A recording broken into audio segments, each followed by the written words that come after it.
Success Mantra. We shape future.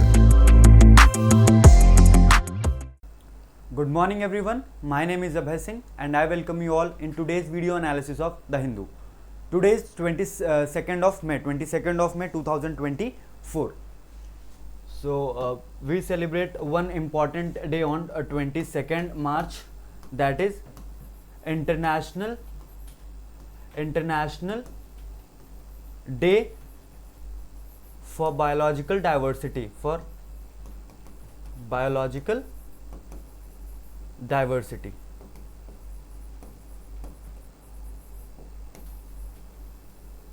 So what is one important thing that we celebrate on 22nd of May 2024? That is International Day for Biological Diversity. Moving on. So the first topic for the 22nd of May 2024, can arrest be declared invalid after court has taken cognizance, asked Supreme Court. So there was a bail petition or there's a bail plea filed by the chief minister of Jharkhand mister Hemant Soren. इन्होंने ये bell plea file की थी supreme court में और supreme court ने इनकी bell को reject कर दिया है. बट उस बेल को रिजेक्ट करने के टाइम पे सुप्रीम कोर्ट ने एक बहुत ही इंपॉर्टेंट क्वेश्चन रेज किया है.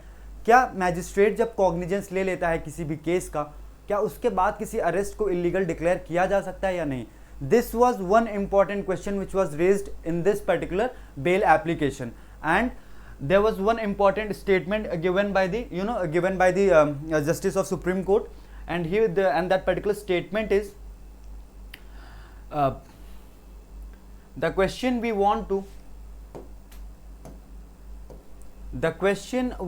to ask is, even after cognizance, can arrest be called invalid? This needs an intense debate, Justice Datta addressed. So this particular plea was filed in the court of Justice Datta, and Justice Datta has clearly stated that whether the arrest can be declared invalid after the cognizance, this particular question required a lot of debate and discussion. So that's why the bail plea was rejected prima facie, because if there was cognizance by the lower court or the trial court, that means that trial court has found some substance in that particular case. So prima facie trial court has found that Mr. Soren is guilty. That's why that particular court has taken the cognizance of this particular issue. Okay, so there is nothing more in this particular topic. So this was the only important question which was raised by Supreme Court in this particular bail application. Moving on.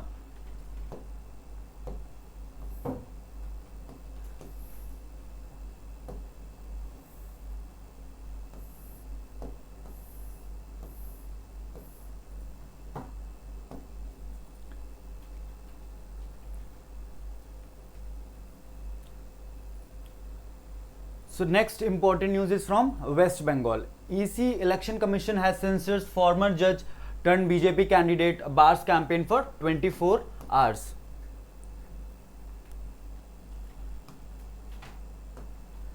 The Election Commission on Tuesday censored former Calcutta High Court judge and BJP candidate from Tamluk in West Bengal, Abhijit Gangopadhyay, for his remark against Chief Minister Mamata Banerjee. Mr. Gangopadhyay has been barred from campaigning for 24 hours beginning 5 p.m. on Tuesday. So former Justice of West Bengal or Calcutta High Court, Mr. Abhijit Gangopadhyay, who is now the candidate of BJP has contested him or fielded him from the Tamluk constituency. So he has given a statement against the Chief Minister of West Bengal. For the same reason, Election Commission has barred him from campaigning for 24 hours beginning from 5 p.m. on Tuesday. So he won't be able to campaign for 24 hours because he has given a statement against the Chief Minister of West Bengal, Mamata Banerjee. For the same reason, Election Commission has banned him from campaigning. Now, moving on to the next important news headline for the day.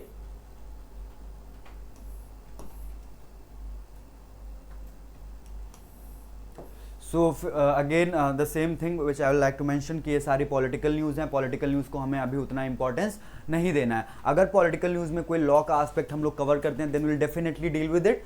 Otherwise these type of news are not important for us, not relevant for us. और ये सारी जो news दी गई हैं किसी भी आपसे किसी भी एग्जाम में इनके बारे में नहीं पूछा जाएगा. That's why we can easily skip them.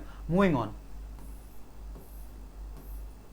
Another news, as rumbling over jobs and farmers issues rise, stakes high for BJP in Karnal twin polls.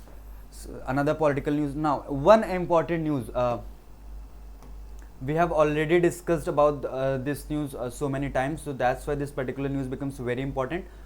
A few days back we have also discussed this particular news in a different context when we were discussing about this thing कि जो higher education का जैसे politicisation हो रहा है, एक हम लोगों ने एक प्रॉपर आर्टिकल डील किया था, एक हम लोगों ने प्रॉपर न्यूज़ कवर की थी सेम चीज़ से रिलेटेड, अभी 3-4 दिन पहले की भी वो 3-4 दिन पहले की वो बात है. अगर आप में से कोई उस पर्टिकुलर चीज़ का रेफरेंस चाहता है तो आप लोग जो 3 दिन पहले का हमारा हिंदू एनालिसिस का वीडियो था उसके आप जब एडिटोरियल सेक्शन में जाएंगे तो हम लोगों ने सेम चीज़ के बारे में बात की है, कैसे जो हायर एजुकेशन का पॉलिटिसाइजेशन हो रहा है वो कैसे हमारी हायर एजुकेशन को इम्पैक्ट कर रहा है. This is the classic example of the same thing. This particular news item is the classic example of the same thing which was discuss in the editorial part of that particular news. ठीक है, अब इस news में इतना क्या important है जो हम लोग इसको बार बार डिस्कस कर रहे हैं. अब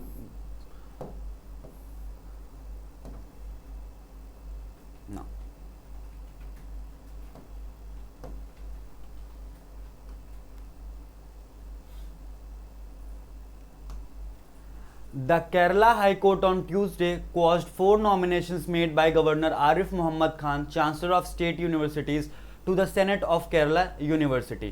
The court issued the order on a petition filed by Arunima Ashok and another student challenging the order nominating a 3rd semester history degree student and a 5th semester student of Bachelor of Computer Application to the Senate.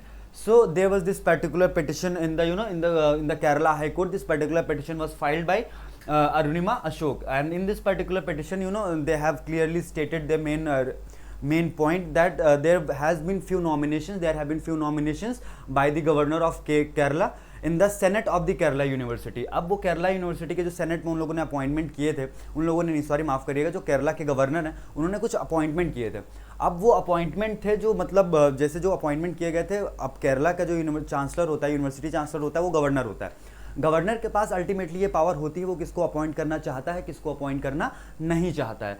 सो केरला के जो governor हैं आरिफ मोहम्मद, इन्होंने अपनी powers का use करके कुछ ऐसे लोगों को नॉमिनेट किया जिनको माना गया कि वो लोग कॉम्पिटेंट नहीं है, they lack the competency to be in that particular framework. So इसी पर्टिकुलर रीजन को लेकर के अरुणिमा अशोक ने एक पिटिशन फाइल किया था केरला हाई कोर्ट में, और केरला हाई कोर्ट ने उसमें कुछ अपना एक डिसीजन दिया है. ठीक है, अब जो ये मेन चैलेंज उठ रहा था, ये मेन चैलेंज उठ क्यों रहा था, इसके पीछे का जो मेन रीजन है वो ये है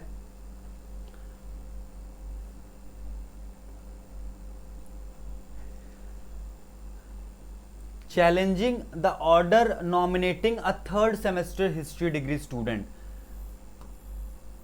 and a 5th semester bachelor of computer application to the Senate. So these two nomination has raised a red flag that these students who has been nominated, one is of 3rd semester student, one is a 3rd semester student, and another is a 5th semester student. One student is in his 2nd year of academics and another student in the 3rd year of his academics.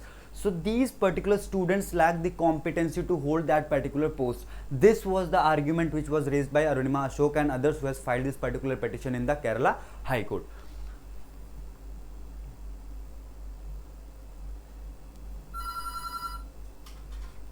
Now,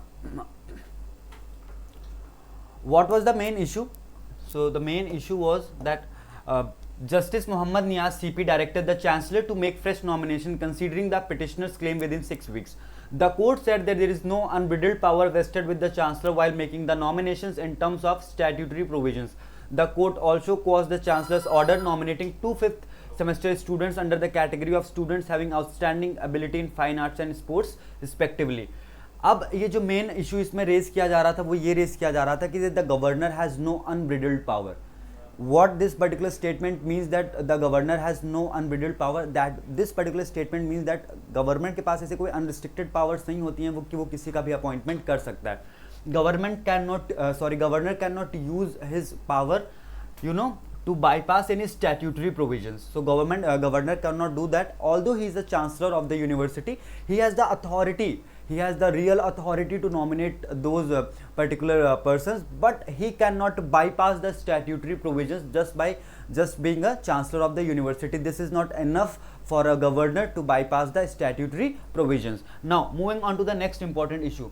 The court also quashed the chancellor's order nominating 2 fifth semester students under the category of students having outstanding ability in fine arts, sports respectively. So there was two nominations. So there were two nominations of the students from the 5th semester, and the court has clearly,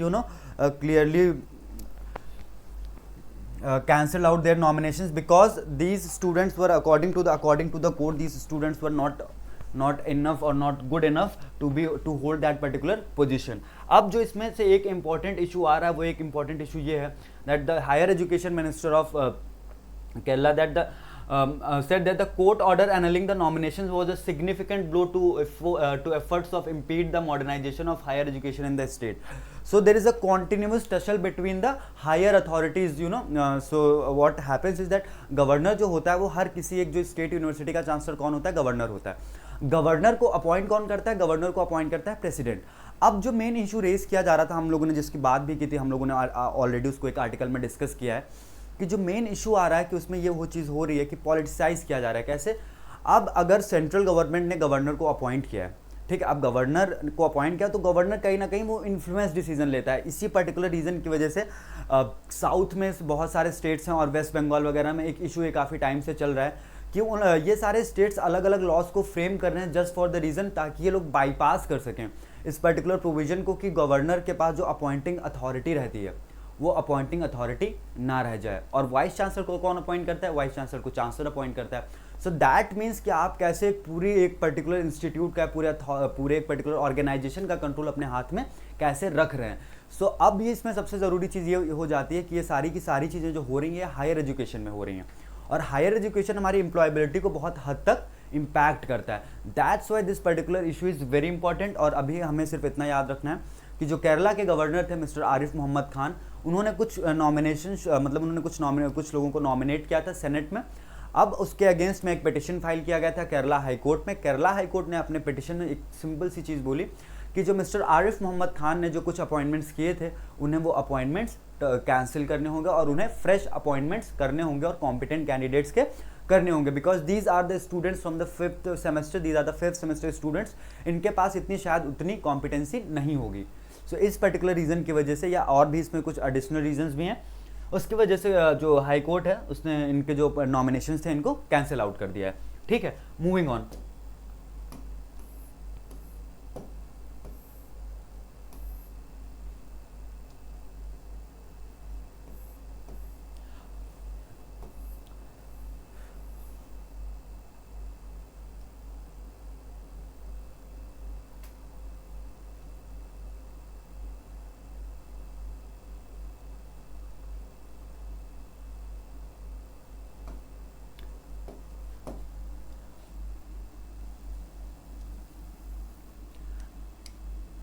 Karnataka mandates 33% quota for women in all outsourced jobs. So this is very important news and this particular news is coming from Karnataka. The state of Karnataka has mandated 33% quota for women in all outsourced jobs. अब इस particular word का मतलब क्या हो गया कि in all outsourced jobs. तो इसको देखने के लिए हम थोड़ा सा इस न्यूज़ को कवर करते हैं.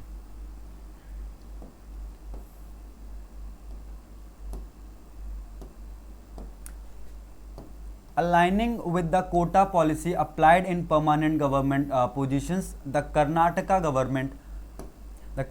government has now made it mandatory to provide 33% reservation for women in services and posts that are being outsourced by various government department and organizations. So basically this particular reservation, this particular 33% reservations to women is provided in the jobs which are being outsourced by different government department and organization. See, एक concept होता है कि government सारे काम खुद से नहीं करता है, वो कुछ काम ऐसे होते हैं जिनके लिए एम्प्लॉयज़ को आउटसोर्स करता है.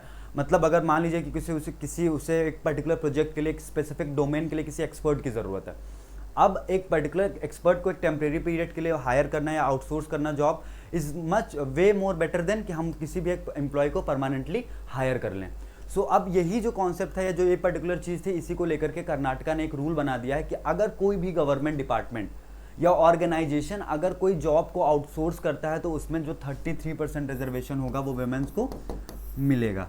अब जो ये पर्टिकुलर स्कीम है this particular scheme is similar to जो कर्नाटका में जो गवर्नमेंट जॉब्स होती हैं जिसमें उनमें जितना रिजर्वेशन प्रोवाइड किया जाता है, सेम चीज़ यहाँ पे कॉपी पेस्ट कर दी गई है कि अब अगर कोई भी गवर्नमेंट ऑर्गेनाइजेशन या इंस्टीट्यूट डिपार्टमेंट अगर किसी भी तरीके की जॉब्स को आउटसोर्स करता है, so there will be a 33% reservation for the women.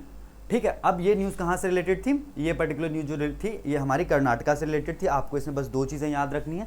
First important thing is कि ये पर्टिकुलर स्कीम है वो किस गवर्नमेंट ने किस पर्टिकुलर कौन सी पर्टिकुलर स्टेट की गवर्नमेंट ने स्टार्ट किया है। तो ये पर्टिकुलर स्कीम जो है ये कर्नाटका गवर्नमेंट ने स्टार्ट की। और कितना रिजर्वेशन हम लोगों ने देने की बात की, कर्नाटका गवर्नमेंट ने कितना रिजर्वेशन देने की बात की है? 33%। किस तरीके की जॉब्स में रिजर्वेशन देने की बात की गई? उन जॉब्स में जो आउटसोर्स की गई हैं, जो बाहर से आउटसोर्स की जाती हैं अलग अलग गवर्नमेंट डिपार्टमेंट्स के लिए, अलग अलग गवर्नमेंट ऑर्गेनाइजेशंस के लिए, उसमें इन्हें 33% रिजर्वेशन दिया जाएगा। That's it. इस न्यूज़ में इससे ज़्यादा कुछ भी नहीं है हमें कवर करने के लिए। अब हम लोग आगे बढ़ते हैं, मूविंग ऑन।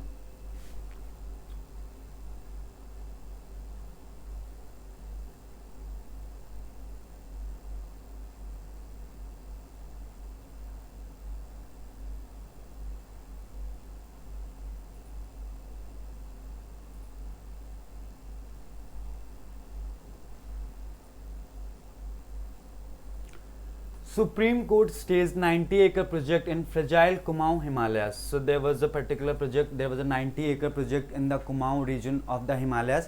अब इस 90 एकड़ के प्रोजेक्ट में क्या हो रहा था? इस 90 एकड़ के प्रोजेक्ट में एक टाउनशिप को डेवलप किया जा रहा था और एक होटल को डेवलप किया जा रहा था। अब इस पर्टिकुलर जो प्रोजेक्ट था इस पर सुप्रीम कोर्ट ने अपना स्टे लगा दिया। अब स्टे क्यों लगाया गया, उसके पीछे का जो मेन रीज़न है उसको थोड़ा सा देख लेते हैं। और इसमें हम लोग एक इंपॉर्टेंट कॉन्सेप्ट की बात करने वाले हैं, single window clearance system. Single window clearance system which is very important for us and we will discuss it now.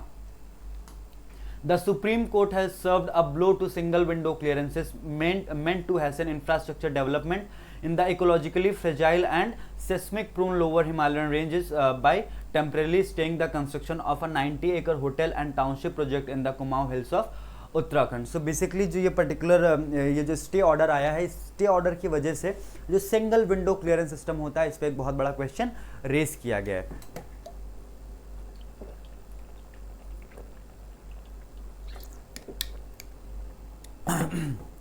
अब मेरा एक जो इम्पॉर्टेंट ऑब्जर्वेशन है, मेरा क्या कहिए कि इस जो पर्टिकुलर इस न्यूज़ का एक इम्पॉर्टेंट ऑब्जर्वेशन है वो बस एक इतनी सी ऑब्जर्वेशन है कि अगर कोई एक स्पेशल एरिया है तो उसे हमेशा एक स्पेशल केयर या प्रोटेक्शन की ज़रूरत होती है। अब अगर ये जो फ्रेजाइल कुमाऊं एरिया है, जो मतलब ये काफ़ी सेंसिटिव एरिया है, फॉरेस्ट एरिया है, और उत्तराखंड में वैसे भी अभी रिसेंटली फॉरेस्ट फायर्स का काफ़ी सारा केसेस आ रहे थे, काफ़ी सारे केसेस आ रहे थे, उस वजह से ये पर्टिकुलर न्यूज़ और इम्पॉर्टेंट हो जाती है। अब अगर सिंगल विंडो क्लियरेंस सिस्टम के थ्रू हम मतलब जितने भी नॉर्मल प्रोजेक्ट्स हैं उनको भी सैंक्शन मतलब उनको भी हम अप्रूवल देते थे, अब हम लोग उसी सिंगल विंडो क्लियरेंस सिस्टम का यूज़ करके अगर हम किसी फ्रेजाइल प्रोजेक्ट को भी अगर हम लोग क्लियरेंस देंगे तो फिर उस पर्टिकुलर एरिया के सेंसिटिव होने का उसको मतलब क्या एक एडवांटेज या डिसएडवांटेज रहेगा। मान लीजिए कि वो एक स्पेशल एरिया है तो उसको ट्रीटमेंट भी तो स्पेशल मिलना चाहिए ना, कि अगर वो एक सेंसिटिव फॉरेस्ट एरिया है तो उसमें भी क्या सिंगल विंडो क्लियरेंस सिस्टम होता है कि आपको सारी तरीके के क्लियरेंसेस एक ही जगह से मिल जाएंगी। It is good for the development कि सिंगल विंडो क्लियरेंस सिस्टम का एक डेवलपमेंट के लिए बहुत ही ज़रूरी होता है, क्योंकि आपका जो सारा प्रोसेस होता है वो बहुत तेज कर दिया जाता है, सारा प्रोसेस बहुत स्पीडअप हो जाता है, तो उस वजह से काफ़ी सारे बेनिफिट्स भी होते हैं। बट क्या वो सारे benefits at the cost of degrading environment होने चाहिए? इन सारी चीज़ों को लेकर के सुप्रीम कोर्ट ने इस पर्टिकुलर स्टे ऑर्डर में जो एक इम्पॉर्टेंट क्वेश्चन रेज किया है, वो इंपॉर्टेंट क्वेश्चन बस इतना सा है, क्या ये single window clearance system, single window clearance system, अब हम इसको थोड़ा सा देख लेते हैं। The supreme Court has served a blow to a single window clearances meant to hasten infrastructural development. So basically ये जो सिंगल विंडो क्लियरेंस सिस्टम होता था इसका एक जो मेन ऑब्जेक्टिव था दैट इज टू हासन और दो speed up the infrastructural development.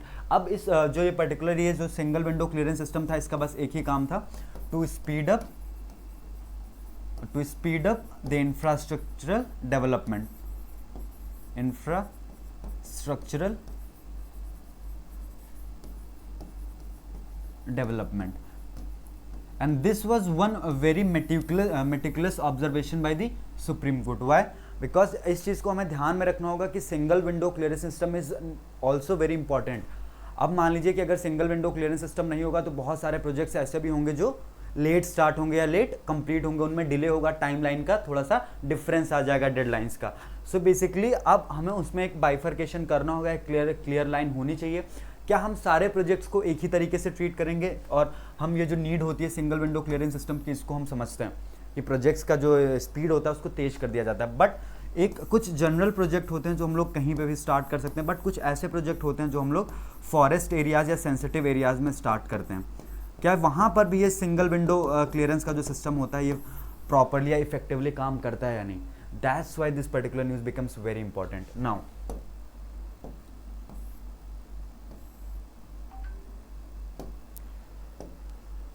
And seismic prone lower Himalayas. अब जो ये पर्टिकुलर प्रोजेक्ट था ये कहाँ पे था? ये कुमाऊं एरिया में था। कुमाऊं कहाँ पे है? उत्तराखंड में है, ठीक है। अब जो ये कुमाऊं एरिया है बेसिकली ये क्या है? सिस्मिक प्रोन एरिया है। यहाँ पे बेसिकली अर्थक्वेक आने के ज़्यादा चांसेस रहते हैं। Now a bench of Justice A.S. Oka and Ujjal Bhuyan has passed the interim order at a time when Uttarakhand is gasping from the after effects of killer forest blaze. अब जो ये particular stay order आया है, इस stay order की importance इसलिए और बढ़ जाती है क्योंकि अभी का जो टाइम है उत्तराखंड में बहुत सारी किलर फॉरेस्ट फायर्स हो रही हैं, मतलब बहुत सारी फॉरेस्ट फायर उत्तराखंड में इस बार रिपोर्ट की गई हैं। इस पर्टिकुलर रीज़न की वजह से स्टे ऑर्डर की इंपॉर्टेंस और ज़्यादा बढ़ जाती है। The stay was based on a special leave petition filed by a landowner Birendra Singh, represented by senior advocate P.B. Suresh and advocate Vipin Nair and Karthik Jaishankar, not important, raising a substantial question of law whether single window clearances could replace prior environmental clearances and the system of submission of sanctioned building plans which were mandatory before commencement of huge constructions as hotel project in ecologically fragile Uttarakhand. So this particular question is very important, which was raised by the advocates of the petitioner, and those particular questions were that whether single window clearances could replace prior environmental clearances. So basically जब आप कहे single window clearance system हो जाता है तो आपको अलग अलग डिपार्टमेंट और अलग अलग जाकर के सारी क्लियरेंसेस नहीं ले सकती हैं। There will be one stop shop का मतलब क्या होता है? जो ये बेसिकली जो आपके ये बड़े बड़े शॉपिंग मार्ट होते हैं कि आप एक ही जगह पे गए, आपको दाल चावल खाना कपड़ा सब कुछ एक ही जगह मिल गया। सिमिलरली सिंगल विंडो सिस्टम का मतलब यही होता है कि सिंगल विंडो का मतलब क्या होता है? एक खिड़की, कि मतलब एक ऐसी खिड़की जहाँ पे आप गए और आपका सारा काम वहाँ पे हो गया। बट ये सारी चीज़ें ठीक हैं, ये जो नॉर्मल प्रोजेक्ट्स होते हैं वहाँ पर ये सारी चीज़ें की जा सकती हैं। बट अगर कोई प्रोजेक्ट इकोलॉजिकली फ्रेजाइल एरिया में है तब, या कोई बहुत ही ज़्यादा कोई बहुत ज़्यादा सेंसिटिव फॉरेस्ट है, वहाँ पे अगर कोई प्रोजेक्ट स्टार्ट हो रहा है तो वहाँ पे सिंगल विंडो क्लियरेंस सिस्टम का बहुत बड़ा डिसएडवांटेज होगा। क्यों? क्योंकि ऐसे सारे जो एरिया होते हैं वो थोड़ा सा इन्वायरमेंटली बहुत ज़्यादा एक्टिव होते हैं। इन्वायरमेंटली एक्टिव होने का मतलब कि वो थोड़ा सा फॉरेस्ट एरिया, ग्रीनरी ज़्यादा होती है वहाँ पे, और वहाँ पे ये जो सिंगल विंडो क्लियरेंस सिस्टम जो होता है वो बाकी सारे जो एनवायरमेंट लॉ के या जो एनवायरमेंटल क्लियरेंसेस चाहिए होती हैं, जो अलग अलग तरीके के बिल्डिंग प्लान्स चाहिए होते हैं, सारी चीज़ों को ये बाईपास कर देता है। That's why this particular question was raised कि ये जो ये सिंगल विंडो क्लियरेंस सिस्टम है ये नेसेसरी है या नहीं है। ठीक है, सो यही एक पर्टिकुलर रीज़न था कि हम लोग इस पर्टिकुलर न्यूज़ को कवर कर रहे थे। सिंगल विंडो क्लियरेंस सिस्टम को हमने देखा। सिंगल विंडो क्लियरेंस सिस्टम के अलावा हमने एक दो चीज़ें इंपॉर्टेंट और देखी, और वो एक दो इंपॉर्टेंट चीज़ें क्या थी कि हमें कैसे जर्नल प्रोजेक्ट को और कुछ सेंसिटिव या इकोलॉजिकली फ्रेजाइल जो प्रोजेक्ट होते हैं उसमें हमेशा हमें एक बाइफर्केशन या डिमार्केशन क्रिएट करके रखना होगा। ठीक है, मूविंग ऑन। अब सारे फिर न्यूज़ वही इलेक्शन के बीच में, हाँ इलेक्शन के बीच में आ गई एक और इम्पॉर्टेंट न्यूज़, और ये इम्पॉर्टेंट न्यूज़ क्या है? Supreme Court dismisses petition to review article 370 judgment. So there was this particular petition filed in the Supreme Court of India. This particular petition was related to Article 370, that abrogation of Article 370 which took place in the year 2019. So Supreme Court, a bench of 5 judges headed by Chief Justice of India D.Y. Chandrachud has dismissed multiple petitions seeking a review of a Supreme Court judgment upholding the abrogation of Article 370 in August 2019. So basically this particular petition was a review petition, and this particular petition was filed in the Supreme Court to review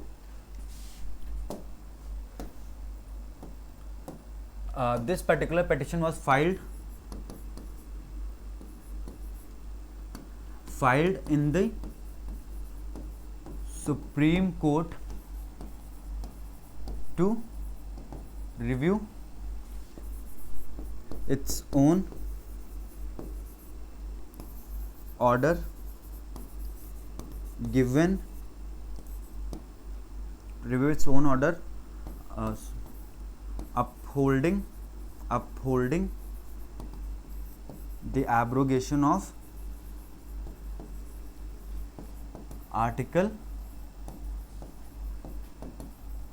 370 in August 2019. So this basically this particular petition was filed in the Supreme Court just to review the Supreme Court's own order or own judgment which was given, which particular judgment was basically, this particular judgment had upholded the validity or upholded the abrogation of article 370 in 2019. So basically जो petition file की गई थी supreme court में, ये petition इसलिए file की गई थी कि जो आर्टिकल 370 से रिलेटेड एक सुप्रीम कोर्ट का जजमेंट आया था, जिस पर्टिकुलर जजमेंट में सुप्रीम कोर्ट ने एब्रोगेशन ऑफ आर्टिकल 370 को एकदम करेक्ट डिसीजन या करेक्ट जजमेंट बताया था, तो उस पर्टिकुलर जजमेंट को रिव्यू करने के लिए पिटिशन फाइल की गई थी। इस पर्टिकुलर पिटिशन को सुप्रीम कोर्ट ने क्या किया है, डिसमिस कर दिया है। ठीक है, अब ये जो पिटिशन फाइल की गई थी ये 5 जजेस की जो बेंच थी उसके सामने गया था, और इस बेंच को लीड कौन कर रहा था, इस बेंच को हेड कौन कर रहा था, this particular bench was headed by justice DY Chandrachud. ठीक है, मूविंग ऑन।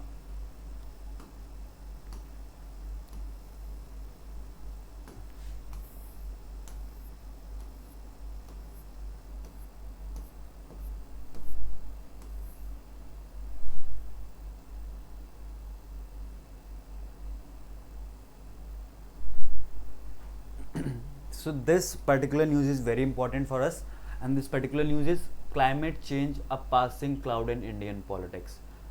So basically हम सबको पता है कि climate change is real, it's happening. आज का टेम्परेचर कितना 45-46 पहुंच रहा है दिल्ली में, and we are in the month of May, अभी जून आना बाकी है, and there is we have already reached 46-47 degree Celsius. ये सब क्या है, ये सब क्लाइमेट चेंज ही तो है। बट हम सबको पता है कि क्लाइमेट चेंज हो रहा है, climate change is real, climate change is glaciers are melting, sea level is rising, temperature is rising, दुनिया भर की सारी चीज़ें हमको पता हैं। We know all the consequences की क्या क्या चीज़ें हो रही, but we have to minutely observe just one important thing, कि ये सारी चीज़ें जो एक नॉर्मल लेमैन को समझ में आ रही हैं, Y this particular thing is not is not getting into the heads of the government. Government के दिमाग में या सर में ये सारी चीज़ें क्यों नहीं जा रही हैं, व्हाट इज़ द रीज़न? क्योंकि हम सबको दिख रहा है कि क्लाइमेट चेंज हो रहा है, सब कुछ है, बट किसी भी पार्टी के इलेक्शन मैनिफेस्टो में क्या एक भी पॉइंट है इन्वायरमेंट से रिलेटेड, कि हम इन्वायरमेंट के लिए ये करेंगे, हम इन्वायरमेंट के लिए वो करेंगे? कहीं पे कुछ भी नहीं है। That's why this particular issue becomes more important. अब इस इशू के मोर इम्पॉर्टेंट बनने के पीछे के मेन रीज़न क्या है? अब मान लीजिए कि जो मेन स्टेक होल्डर हैं हम लोग हो गए इन्वायरमेंट पे रहने वाले, बट एक जो प्रॉपर एक्शन होता है ना, एक जो प्रॉपर प्लान ऑफ एक्शन जिसको बोलते हैं, वो कौन रेडी कर सकता है?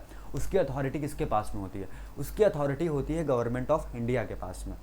So basically government of India जो अदर स्टेट गवर्नमेंट्स हैं, बट आज तक इंडिया में क्या किसी गवर्नमेंट ने, बेसिकली अभी हम लोग 2024 का जो हमारा इलेक्शन मैनिफेस्टो है, हम लोग उस पर अपने आप को थोड़ा सा रेस्ट्रिक्ट करेंगे और एक सिंपल सा क्वेश्चन रेज करेंगे। क्या आज तक इस बार का मैंने किसी भी पॉलिटिकल पार्टी का आप मैनिफेस्टो उठा करके देख लीजिए, और आप सिर्फ इतना देखिए कि जितनी बड़ी प्रॉब्लम ये क्लाइमेट चेंज है, क्या उन लोगों ने अपने इलेक्शन मैनिफेस्टो में उस चीज़ को, उस प्रॉब्लम को उतना सीरियसली कंसर्न किया है, उस प्रॉब्लम को उतना सीरियसली लिया है? नहीं। That's why this particular issue becomes more important, कि गवर्नमेंट इस पर इतना ध्यान दे ही नहीं रही है, या शायद गवर्नमेंट को लगता है कि क्लाइमेट चेंज हो ही नहीं रहा है। अगर ऐसा लग रहा होता, हो रहा होता, जैसे गवर्नमेंट ने क्या किया, गवर्नमेंट ने गरीबी को आइडेंटिफाई किया कि हाँ गरीबी हमारे देश की एक समस्या है, या गरीबी ये जो पॉवर्टी है, this is a main problem. तो हम लोगों ने बहुत सारी स्कीम स्टार्ट की और हम लोगों ने लोगों को पॉवर्टी से एलिवेट भी किया। जैसे अभी एक जनवरी 2024 में एक रिपोर्ट आई थी, मल्टी डायमेंशनल पॉवर्टी इंडेक्स। उस मल्टी डायमेंशनल पॉवर्टी इंडेक्स में क्या बताया गया था कि बिटवीन द ईयर 2014 टू 2023, अब इंडिया में 9 सालों के बीच में 2014 से 2023 के बीच में 24.82 करोड़ लोगों को मल्टी डायमेंशनल पॉवर्टी से बाहर निकाला गया। Same goes with this thing, जब हम प्रॉब्लम को आइडेंटिफाई करेंगे तभी तो उसका सोल्यूशन देंगे। अब हम लोग इस आर्टिकल में थोड़ा सा देखते हैं कि इस आर्टिकल में क्या क्या चीज़ें इंपॉर्टेंट हैं, क्या क्या चीज़ें हमें डिस्कस करनी है, क्या क्या चीज़ें हमें स्किप करनी है। ठीक है, moving on. The fifth phase of India's general election is over, and the electoral rhetoric of both the major parties, that is Bharatiya Janata Party led by PM Modi and the Indian National Congress, has conspicuously sidelined one of the most critical issues of our times, that is climate change.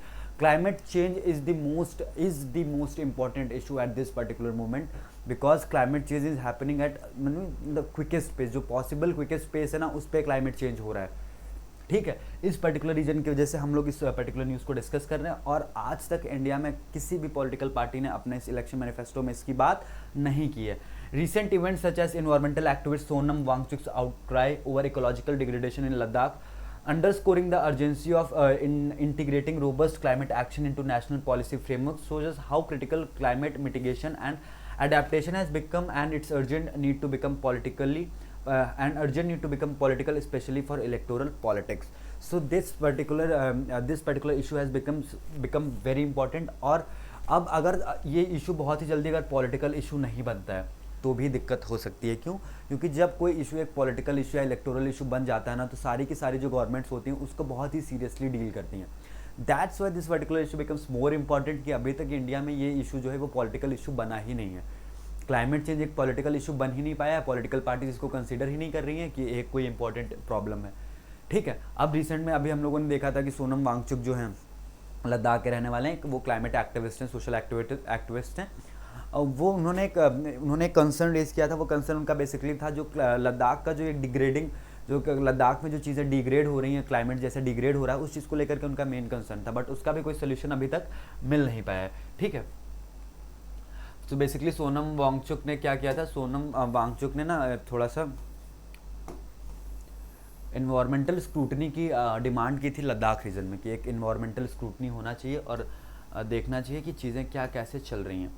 A calculated omission. So a calculated omission का मतलब क्या है? That both the parties BJP and Congress has meticulously, and they have calculated, and after those making those calculations, and after those making those discussions, meticulously following everything, उन्होंने ये decide किया, उन्होंने बहुत smartly इस पर्टिकुलर चीज़ को अपने election manifesto में deal नहीं किया. अब वो चीज़ें क्या हैं? The reluctance of both the BJP and Congress to foreground climate change in their electoral platforms is not just a matter of oversight, but a calculated omission. Integrating serious climate action into their political agendas would entail acknowledging and addressing the trade-offs between rapid industrial growth and environmental sustainability. Integrating serious climate action into their political agendas would entail acknowledging and addressing the trade-offs between rapid industrial growth and environmental sustainability. सो ये एक बहुत ही important चीज़ यहाँ पे कही गई. क्या कहा गया कि अगर हम लोग इस पर्टिकुलर प्रॉब्लम को अगर हम लोग एक्नॉलेज करते हैं कि ये क्लाइमेट चेंज सच में हो रहा है, तो इससे क्या होगा कि हम लोग एक बैलेंस क्रिएट कर पाएंगे इन्वायरमेंटल सस्टेनेबिलिटी में और रैपिड इंडस्ट्रियल डेवलपमेंट में. सी ये सबसे इंपॉर्टेंट चीज़ होगी जो होगी अगर हम लोग इस पर्टिकुलर प्रॉब्लम को एक्नॉलेज करते हैं, आइडेंटिफाई करते हैं. सो इससे क्या होगा कि that we will be able to make a balance. और जब तक हम इस प्रॉब्लम को आइडेंटिफाई नहीं करेंगे, दैट मीन्स कि हम एक एस्पेक्ट को कभी कंसीडर ही नहीं कर रहे हैं, तो हम लोग बैलेंस किस में बनाएंगे? अब हम लोग अगर इन्वायरमेंटल क्राइसिस को हम लोग कंसीडर नहीं कर रहे हैं और हम लोग सिर्फ रैपिड इंडस्ट्रियल ग्रोथ और डेवलपमेंट को कंसीडर कर रहे हैं, तो बैलेंस कहाँ बनेगा? ये चीज़ तो अपने आप ऊपर बढ़ती चली जाएगी. ठीक है, बट ये जो इन्वायरमेंटल चेंज है ये क्या होगा? ये अपने आप नीचे चला जाएगा. क्योंकि क्या है, ये दोनों इन्वर्सली रिलेटेड होते हैं. अगर रैपिड इंडस्ट्रियल डेवलपमेंट होगा और अगर वो सारी की सारी चीज़ें नॉन रिन्यूएबल सोर्सेज के एनर्जी का प्रोडक्शन करके ये सारा प्रोडक्शन बढ़ाया जाएगा, इंडस्ट्रियल ग्रोथ होगी, तो इससे क्या होगा? पोल्यूशन तो बढ़ेगा ना इन्वायरमेंट में. फैक्ट्रीज बढ़ेंगी, इससे क्या होगा? फैक्ट्री से क्या निकलता है? धुआं निकलता है. क्या होगा उससे? पोल्यूशन बढ़ेगा. इन्वायरमेंट क्लियरेंस, फॉरेस्ट क्लियरेंसेज जो मिलती हैं, ये सारी लोग ऐसी मतलब ऑब्टेन कर लेते हैं. इससे क्या होता है? जंगल कट जाते हैं, पूरे के पूरे जंगल कट जाते हैं, लोगों को पता नहीं चलता. अभी हम लोगों ने पिछले न्यूज़ में भी देखा कि कैसे सिंगल विंडो क्लियरेंस सिस्टम का यूज़ कर करके क्या किया गया है कि एक कुमाऊं एरिया का एक जो फ्रेजाइल फॉरेस्ट रीजन था, वहाँ पर भी हम लोगों ने एक टाउनशिप स्टार्ट कर दी थी 90 एकड़ में, एक होटल और एक टाउनशिप. और जबकि इतनी सारी फॉरेस्ट फायर के केसेस हम लोग उत्तराखंड में रिपोर्ट कर रहे हैं. अब आते हैं इसीलिए हम लोग हमेशा कहते हैं कि चीज़ों को बैलेंस करने आना बहुत ज़रूरी है. अगर आप किसी भी स्टेज पे अगर आपको चीज़ें बैलेंस करना नहीं आता, देखिए गवर्नमेंट अपने लेवल पे चीज़ों को नहीं बैलेंस करी तो क्लाइमेट चेंज का इम्पैक्ट कितना ज़्यादा हम लोगों को देखना पड़ रहा है. और गवर्नमेंट ने इस प्रॉब्लम को एक्नॉलेज ही नहीं किया. अगर इस प्रॉब्लम को उन्होंने एक्नॉलेज किया होता तो इलेक्टोरल मैनिफेस्टो में अपने कुछ ना कुछ चीज़ें इससे रिलेटेड ज़रूर होती. Moving on.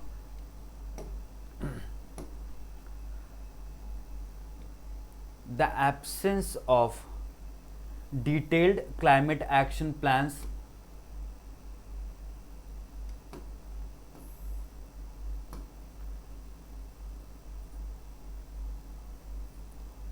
These manifestos reflects a broader trend in Indian politics where short-term economic gains are often prioritized over long-term environment sustainability.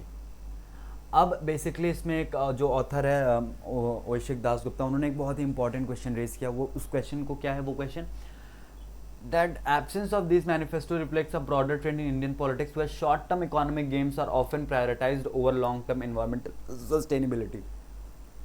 So जो इन्वायरमेंट का इम्पैक्ट होता है, जो इन्वायरमेंट पे इम्पैक्ट होता है वो लॉन्ग टर्म इम्पैक्ट होता है और हमको देर में दिखना भी शुरू होता है.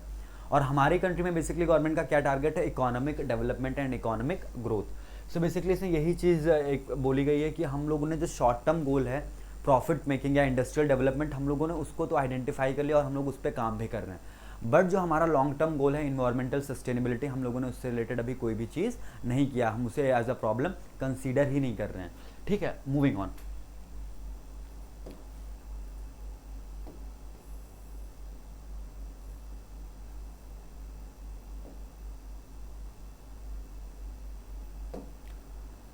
Why then is there such a glaring gap between the needs of the electorate and the political offering? Part of the reason lies in the perceived political cost of ambitious climate policies. Comprehensive climate strategies may require tough decisions such as phasing out coal, increasing taxes or prices on carbon emissions, and enforcing stringent environment regulations, measures that could be unpopular in the short run despite their long term benefits.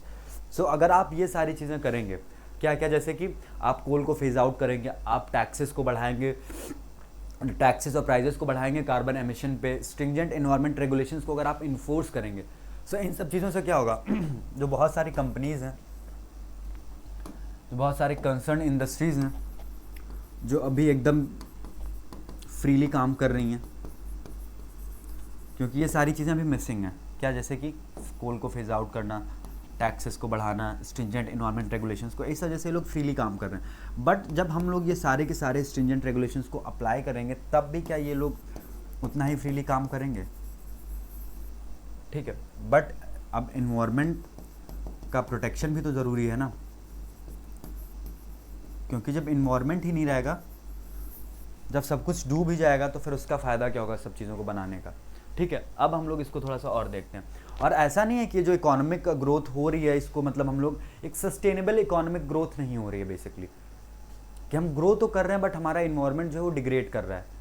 ठीक है, basically हम लोग इसकी ही बात कर रहे हैं कि जैसे कैसे बताया जाए, आप लोग को एक बेसिक एग्जांपल दिया जाए कि घर का डेवलपमेंट तो बहुत हो रहा है बट घर के अंदर की जो कंडीशंस थी, घर का फिजिकल डेवलपमेंट तो बहुत हो रहा है, बट जैसे लॉन्ग टर्म सस्टेनेबिलिटी की बात करें, जैसे लॉन्ग टर्म सस्टेनेबिलिटी की क्या होती है कि घर की जो छत है उससे पानी इकट्ठा रहता है हमेशा.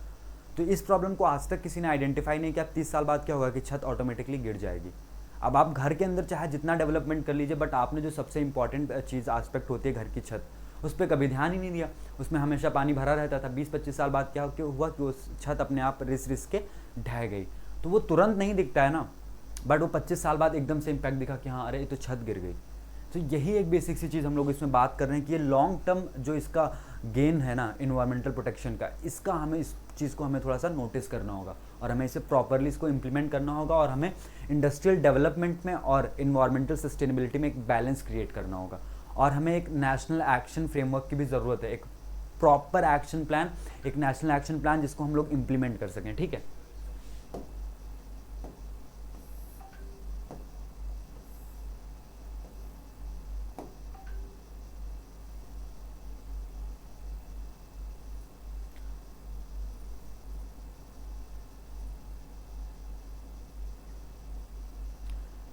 currently the national action plan on climate change serve as the overarching guiding body for India's climate policy efforts that are spread across several policy documents, sector specific strategies and laws. So basically India का जो basic blueprint है जहाँ से India सारे environment से related चीज़ों को करता है वो है national action plan on climate change, NAPC, national action plan on climate change. अब आगे क्या है, in 2023 some very important policy documents and laws covering the energy sector emerged, which included the National Electricity Plan 2023, National Green Hydrogen Mission and the Energy Conservation Act 2022. These documents and laws plays a crucial role in shaping the energy landscape. That said, one must note that the Indian leadership has shown no commitment in phasing out coal.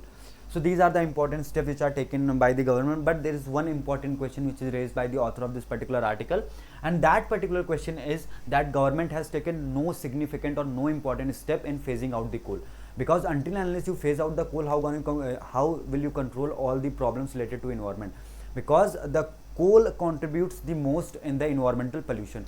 कोल का एक बहुत बड़ा contribution, जो कोल emission होता है उसका एक बहुत बड़ा कंट्रीब्यूशन होता है हमारे इन्वायरमेंटल पोल्यूशन में. सो बेसिकली जब तक आप कोल को फेज आउट नहीं करेंगे, how can you talk about environmental sustainability. आप इन्वायरमेंटल सस्टेनेबिलिटी की बात कैसे कर सकते हैं अगर आपके पास कुछ कोल को फेज आउट करने का प्लान नहीं है. The Climate Action Tracker, developed by Climate Analytics and Independent Global Climatic Science and Policy Institute with an office in Berlin. So basically आप लोगों को एक important चीज़ जो आपके एग्जामिनेशन पॉइंट ऑफ व्यू से याद रखनी है वो ये है, The Climate Action Tracker. The Climate Action Tracker, इसको किसने डेवलप किया है? Climate Analytics and Independent Global Climate Science and Policy Institute within an office in Berlin. So आपको बस उसका नाम याद रखना है, इंस्टीट्यूट का Climate Analytics. Climate action tracker को किसने डेवलप किया है? क्लाइमेट एनालिटिक्स ने. अब ये क्लाइमेट एनालिटिक्स का ऑफिस कहाँ पे है? बर्लिन में. ठीक है, moving on.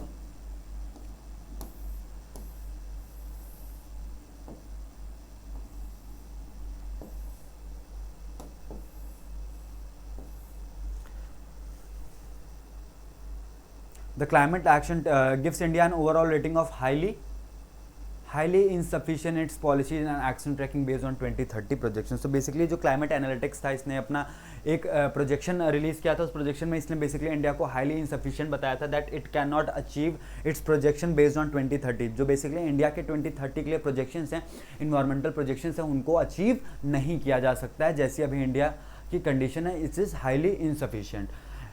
That said, there is more than the central and various other state government can do.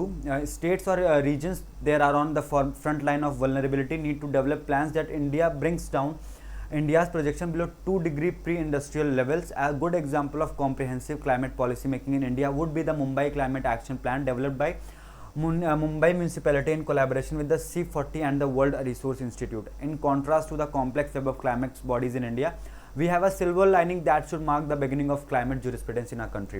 So one important thing is climate jurisprudence. अब climate jurisprudence क्या होता है? Climate jurisprudence क्या होता है? Jurisprudence is basically philosophy होती है, जो climate change के पीछे का जो मेन philosophy, अब उसमें थोड़ा सा हम जाते हैं. सो हम लोग एक इंपॉर्टेंट जजमेंट को कंसिडर कर रहे हैं, सुप्रीम कोर्ट का. उस पर्टिकुलर जजमेंट का नाम क्या है? केस टाइटल क्या है इस पर्टिकुलर जजमेंट का? MK Ranjit Sinha and others versus Union of India.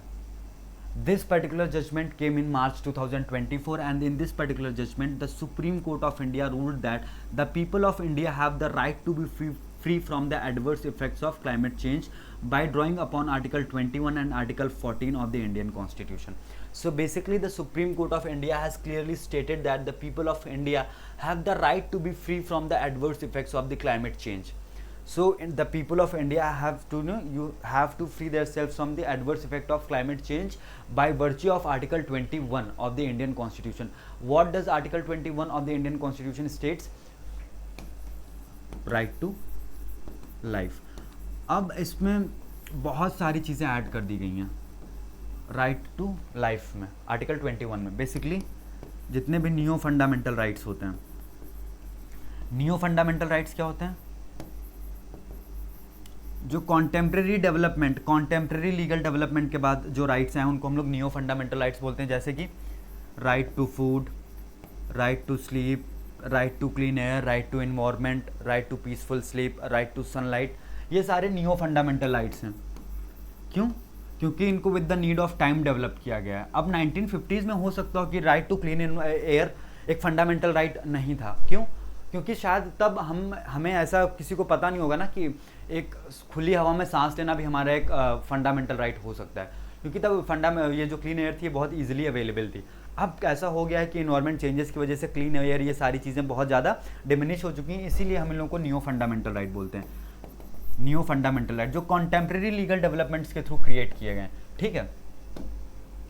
So basically हम लोगों को इतनी चीज़ें इसमें याद रखनी है. क्या क्या चीज़ें याद रखनी, गवर्नमेंट कैसे क्यों चीज़ें नहीं कर रही है, कैसे हम लोगों ने रंजीत सिन्हा का केस देखा कि जिसमें सुप्रीम कोर्ट ने मार्च 2024 में सीधा एक स्टेटमेंट दिया था.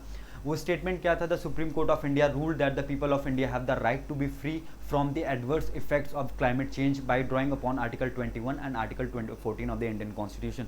So basically Supreme Court has used the analogy or the basic principle given in Article 14 and Article 21 of the Indian Constitution. Article 21 talks about right to life and Article 14 talks about right to equality. अब इन दोनों rights के, इन दोनों particular articles का use करके supreme court ने basically बोला कि हमारे कंट्री के लोगों को बहुत एडवर्स कंडीशंस को फेस करने की ज़रूरत नहीं है. Moving on.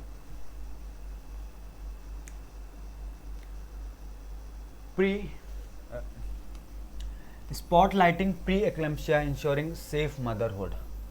अब इस पर्टिकुलर टर्म का मतलब क्या है? Pre eclampsia. Pre eclampsia, pre eclampsia का मतलब होता है high blood pressure, high blood pressure disorder.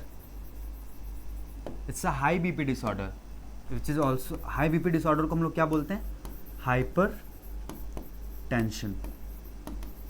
So basically pre-eclampsia is nothing but it's just it is a high blood pressure disorder or hypertension during pregnancy.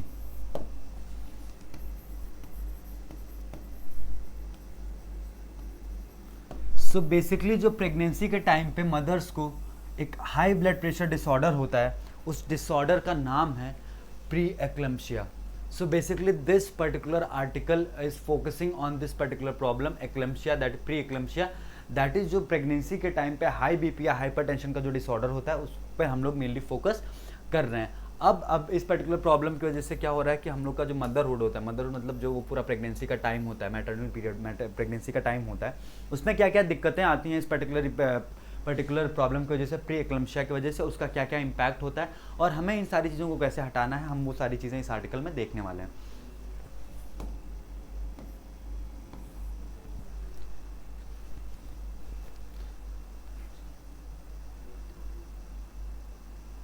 The future of our babies and our nation rests in the hands of stakeholders across perinatal care, from obstetricians and radiologists to fetal medicine specialists, neonatologists and more. Even frontline workers such as accredited social health activists and Anganwadi workers play pivotal role in ensuring proper antenatal care and underscoring the collective responsibility we bear. Life begins before birth holds profound significance, reminding us that we were gathered antenatally affects us until our final breath. Prematurity, low birth weight, growth restrictions and pre-eclampsia consequent to hypertensive disorder of pregnancy. So basically इसमें एक छोटी सी बात कही जा रही है कि कुछ हम लोग के पैदा होने से पहले हम लोगों के साथ में कुछ ऐसी चीज़ें होती हैं कि वो चीज़ें तब तक वैसी की वैसी रहती हैं, इम्पैक्ट करती है हमारी पूरी लाइफ को जब तक हम मर नहीं जाते हैं. सो बेसिकली हमें उन चीज़ों को इसीलिए जो हम लोग पैदा होने के पहले जो हम लोग के बॉडी का केयर होता है ना, वो हमारे लिए बहुत इंपॉर्टेंट हो जाता है. कि हम जब वूम में थे तब हमने कैसे सर्कमस्टांसेस फेस किया, हमारा जो मदर का बॉडी था वो कैसा था, उसने किस तरीके के न्यूट्रिएंट लिए मदर ने, ये सारी चीज़ें इम्पैक्ट करती हैं बेबी के बॉडी को. और ऐसा नहीं कि वो सिर्फ कुछ टाइम तक, नहीं, कई बार ऐसा होता है कि वो सारे इम्पैक्ट जो होते हैं वो इतने लॉन्ग टर्म इम्पैक्ट होते हैं कि वो बहुत एंड तक रहते हैं. ठीक है. सो बेसिकली ये पर्टिकुलर आर्टिकल उन्हीं सारी चीज़ों के बारे में डील कर रहा है. नेशनल फैमिली हेल्थ सर्वे में जो एक स्पेसिफिक नंबर था उसमें भी बात की जा रही है. Perinatal mortality rate stands by 32 for 1,000 pregnancy, neonatal mortality rates at 25 for 1,000 live births, and hypertensive disorder in pregnancy remain a leading cause of maternal death. As we commemorate May as PE Prevention Month, World PE Day is on May 22. Let us prioritize proactive measures for safe motherhood and birth. So basically May 22 is celebrated as World PE Day. World PE Day. अब World PE Day को हमें एक चीज़ क्या इन्होंने बोला, latest prioritize proactive measures for safe motherhood and birth. क्या क्या स्टेप हम लोग ले सकते हैं सेफ मदरहुड और बेबी के लिए, बर्थ के लिए, उसको हम सारी चीज़ों को देखना है. ठीक है. इस आर्टिकल में बहुत सारे अलग अलग तरीके के डेटा दिए गए हैं. वो आर्टिकल का डेटा आप लोग खुद देख सकते हैं, क्योंकि मैं अगर उसको हाईलाइट करूँगा उसका कोई पॉइंट नहीं है. बाकी जो इंपॉर्टेंट चीज़ें थी, जो एक इंपॉर्टेंट टर्म था, वो हम लोगों ने डिस्कस कर लिया. कैसे जो बहुत सारी अलग अलग कंडीशन होती हैं इंडिया में, वो मदर की जो हेल्थ को इम्पैक्ट करती हैं, वो भी इसमें सारी चीज़ें डिस्कस की गई हैं. और जो छोटे छोटे फ्लैगशिप प्रोग्राम गवर्नमेंट स्टार्ट करती है, उनका क्या इम्पैक्ट रहता है. और जैसे एक इंडिया का जो सबसे अभी तक का जो सबसे इम्पॉर्टेंट एक आंगनवाड़ी का जो प्रोग्राम था, जो जैसे रूरल एरियाज़ में आंगनवाड़ी वर्कर्स होती हैं, उनका क्या इम्पैक्ट रहता है मदर की हेल्थ पे, वो सारी चीज़ें यहाँ पे डिस्कस की गई हैं. ठीक है. Moving on. So basically Russia ने क्या बोला है, रशिया ने बेलारूस में ने बोला है कि वो अपने न्यूक्लियर वेपन्स को वहाँ पे इंस्टॉल करेगा बेलारूस के बॉर्डर पे, और यूक्रेन और रशिया का जो बॉर्डर है वहाँ पर भी वो स्टार्ट करेगा अपने न्यूक्लियर वेपन्स को डिप्लॉय करना। अब जो ये न्यूक्लियर वेपन्स का डिप्लॉयमेंट हो रहा है, इसका जो डिप्लॉयमेंट है इतना ज़्यादा इंपॉर्टेंट क्यों हो जाता है? रशिया का सिर्फ एक इम्पॉर्टेंट इशू ये है कि US and the West is continuously supporting Ukraine. We have no one to support. We are fighting this war on our own. हम ये सारी की सारी लड़ाई अपनी खुद से लड़ रहे हैं, उसके बावजूद इंटरनेशनल सैंक्शन के बावजूद हम ये सारी की सारी लड़ाई खुद से लड़ रहे हैं। बट पूरे वेस्ट ने और यूएस ने जो सपोर्ट दिया यूक्रेन को, इस वजह से ये वॉर इतना लंबा खिंच रहा है। और अगर ऐसे ही ये कॉन्टिन्यूस सपोर्ट चलता रहा तो Russia won't hesitate in using nuclear weapons. Russia का एक क्लियर स्टेटमेंट है कि हमने ये वेपन्स देखने के लिए नहीं रख रखे हैं, वी कैन यूज देम। अगर वेस्ट और यूएस ऐसे ही कॉन्टिन्यूस सपोर्ट प्रोवाइड करता रहा यूक्रेन को, ठीक है। अब हम लोग इसमें जाते हैं, इसमें उस पर्टिकुलर आर्टिकल में उसके अलावा कुछ भी इतना इंपॉर्टेंट नहीं था, उसमें बस यही था कि रशिया कैसे बार बार वेस्ट और यूएस जो कॉन्टिन्यूस सपोर्ट दे रहे हैं यूक्रेन को, और रशिया ऐसे इस वजह से कितना एजिटेटेड फील करता है, और इस वजह से रशिया कभी भी अपने न्यूक्लियर वेपन्स को यूज़ कर सकता है। नाउ स्पोर्ट्स सेक्शन में पहुँचते हैं, जीडीपी ग्रोथ पे आ जाते हैं। जीडीपी ग्रोथ के बारे में आप लोग बस इतनी सी चीज़ याद रखिएगा, जैसे यही कहते हैं ना कि न्यूज़पेपर में सब कुछ इम्पॉर्टेंट होता है और हमें ये सारी चीज़ें बहुत ध्यान से देखनी चाहिए। जैसे अब एक इम्पॉर्टेंट फैक्ट यहाँ पे दिया गया है, ये दिया गया है बिजनेस पेज पे। अब ये इम्पॉर्टेंट फैक्ट क्या है, थोड़ा सा इसको और जूम कर लेते हैं ताकि आप लोग एकदम ध्यान से देख सकें इसको। हाँ ठीक है, it is visible to now, ठीक है, it is visible to you right. The national statistical office NSO, which will present national income estimates for 2023-2024 on May 31. ठीक है, the national statistical office NSO। So basically जो हमारा national income का estimate किया जाता है, जो नेशनल इनकम का एस्टिमेशन क्रिएट किया जाता है, जो डेटा प्रेजेंट किया जाता है, उस पूरे डेटा को कौन जैसे रिलीज़ करता है? National statistical office NSO।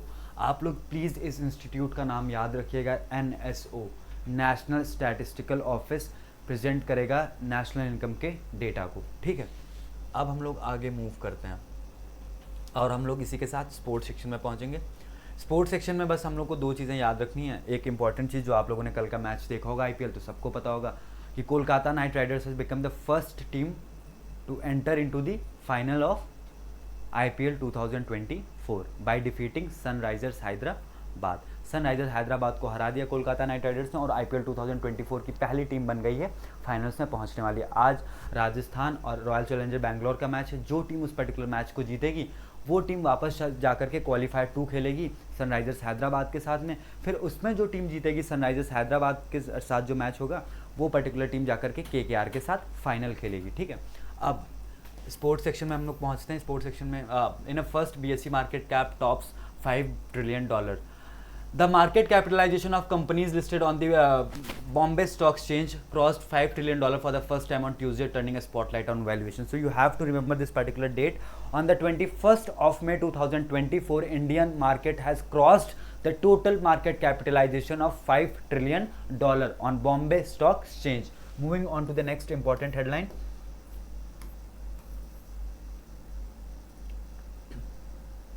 कैसे AI का जो पॉजिटिव इम्पैक्ट पड़ रहा है उसको थोड़ा सा हम लोग को देखना होगा। अब एक इम्पॉर्टेंट चीज़, जो ईरान के प्रेसिडेंट थे जिनकी अभी एक हेलीकॉप्टर क्रैश में डेथ हो गई है, इब्राहिम रईसी, इनके बारे में बस इतना सा जानना है कि जब इनकी डेथ हुई थी तो इंडिया ने स्टेट मॉर्निंग डिक्लेयर किया। स्टेट मॉर्निंग डिक्लेयर किया है, राष्ट्रीय शोक डिक्लेयर किया है किसके मरने पे? जो ईरान के जो प्रेसिडेंट हैं इब्राहिम रईसी, ठीक है। Moving on.